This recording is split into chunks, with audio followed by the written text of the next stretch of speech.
Good evening, everyone, and thank you all for being here tonight. We all make choices every day, some more important than others. We choose what to wear, what to eat, and whether or not we feel like going to work that day. For those of us who use a car or truck as our source of transportation, we also have a big choice to make. Are we going to wear our seatbelt or not? This discussion is definitely not a new one, but non-compliance with this law is something that continues to take lives every day. I'm sure that most, if not all of us, got here tonight in a car or truck. If this is the case, then you made a choice today, as you probably do every day, whether or not to wear your seatbelt. According to my survey, 20% of those who answered do not regularly wear a seatbelt. I hope to provide you with some facts and information that will convince you how important it is to secure yourself when riding in a vehicle. I spent the last few days and many hours researching and reading up on this topic. Tonight, I'd like to discuss the importance of wearing a seatbelt, some of the reasons why people don't wear seatbelts, and propose a solution to get more people to wear them. To underscore the importance of wearing a seatbelt, I'd like to tell you some statistics about it. According to the National Highway Traffic Safety Administration's website, NHTSA.gov, seatbelts saved an estimated 14,955 lives in 2017. According to CDC.gov, who also obtained their information from the Department of Transportation and the NHTSA, among drivers and front seat passengers, seatbelts reduce the risk of death by 45% and also cut the risk of serious injury by 50%. Motor vehicle crashes continue to be the leading cause of death in the first 3 decades of Americans' lives. This is something that impacts us at a young age. I remember being young and hopping into the car, excited for the drive we were about to go on. My mom would always turn around from the front seat and watch us to make sure we would buckle our seatbelts. She would not leave the driveway until we were properly fastened. The purpose of this story is to illustrate that wearing seatbelts is something that is taught to us. It is not innate. Our parents or family members are likely the ones who taught this to us, and it is our responsibility to teach the younger generation. Because my mother and father stressed the importance of wearing a seatbelt, I formed a positive habit so that when I started driving, I made sure to buckle up. I was involved in an accident shortly after getting my license, and I know that I would have sustained some injuries had I not been buckled. Also, now that I'm a father, I make sure to properly fasten my daughter in the car before we go anywhere. Most of you agree with me on the importance of this, since 90% of you said in my survey that it was extremely important that your child or young family member is properly secured in a vehicle. Now that we have talked about the importance of wearing a seatbelt, I'd like to discuss some of the reasons why people don't wear them. Let's take a look at the other side of things. Despite the overwhelming evidence that seatbelts save lives, millions of people still choose not to wear them.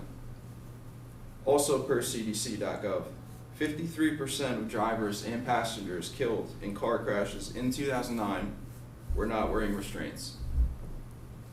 I have to give the disclaimer that I'm not restrained 100% of the time that I'm driving or in a car, but most of the time I am buckled up. With that being said, I have a hard time understanding how people constantly choose not to wear their seatbelts. If something could increase your chance of living if you were involved in an accident, why not do it? In my opinion, a factor that causes people not to buckle up is distraction. In today's world, we are so consumed with things such as where we are going, who is going to be there, do I have to rush, all the while checking social media accounts. These distractions cause the incessant beeping of the seatbelt sensor to become white noise. Even though the sensor is loud and sometimes annoying, it can still be ignored. Other reasons people don't wear seatbelts are, they think they will not crash because of their superior driving skills. It is not justified because they are not traveling too far or to be cool. Remember how cool we all were as teenagers? There also may be some danger associated with wearing seatbelts, according to David Jerkley, who wrote an article in Time magazine in November 2006.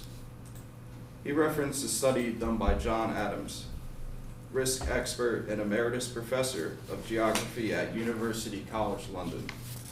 Adams explained that drivers take different factors into account, such as the weather, curves in the road, is the driver alone, and they adjust their behavior in response to what they perceive are changes in risk.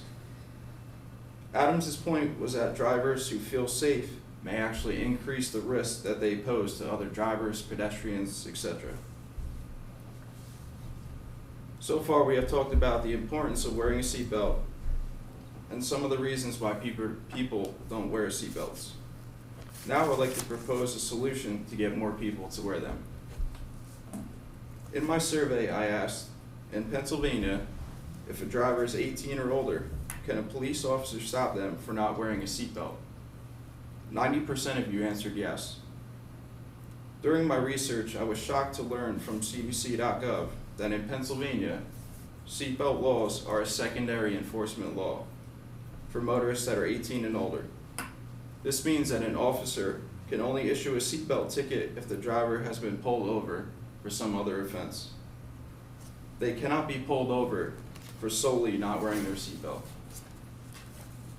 In my experience through life, actions without consequences do not promote change. If the law says we have to wear our seatbelts, but we can't get pulled over for not wearing it, then why would people follow this law? If we were able to change this law to a primary enforcement law, then police officers could pull people over and issue tickets and fines for non-compliance.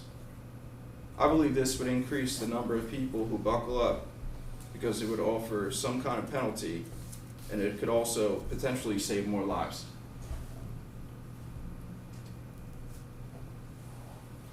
Tonight we have discussed the importance of wearing a seatbelt, some of the reasons why people don't wear them, and I have proposed a solution to get more people to wear them. The bottom line is that buckling up may save your life. At the very least, it will increase your chances of living through an accident. I understand that there are many risks in life, but to me, this is an unnecessary risk. My hope is that more people will choose to ride in a safer way and buckle up. Is risking your life worth more than being a little more comfortable? For me, it's not. Thank you.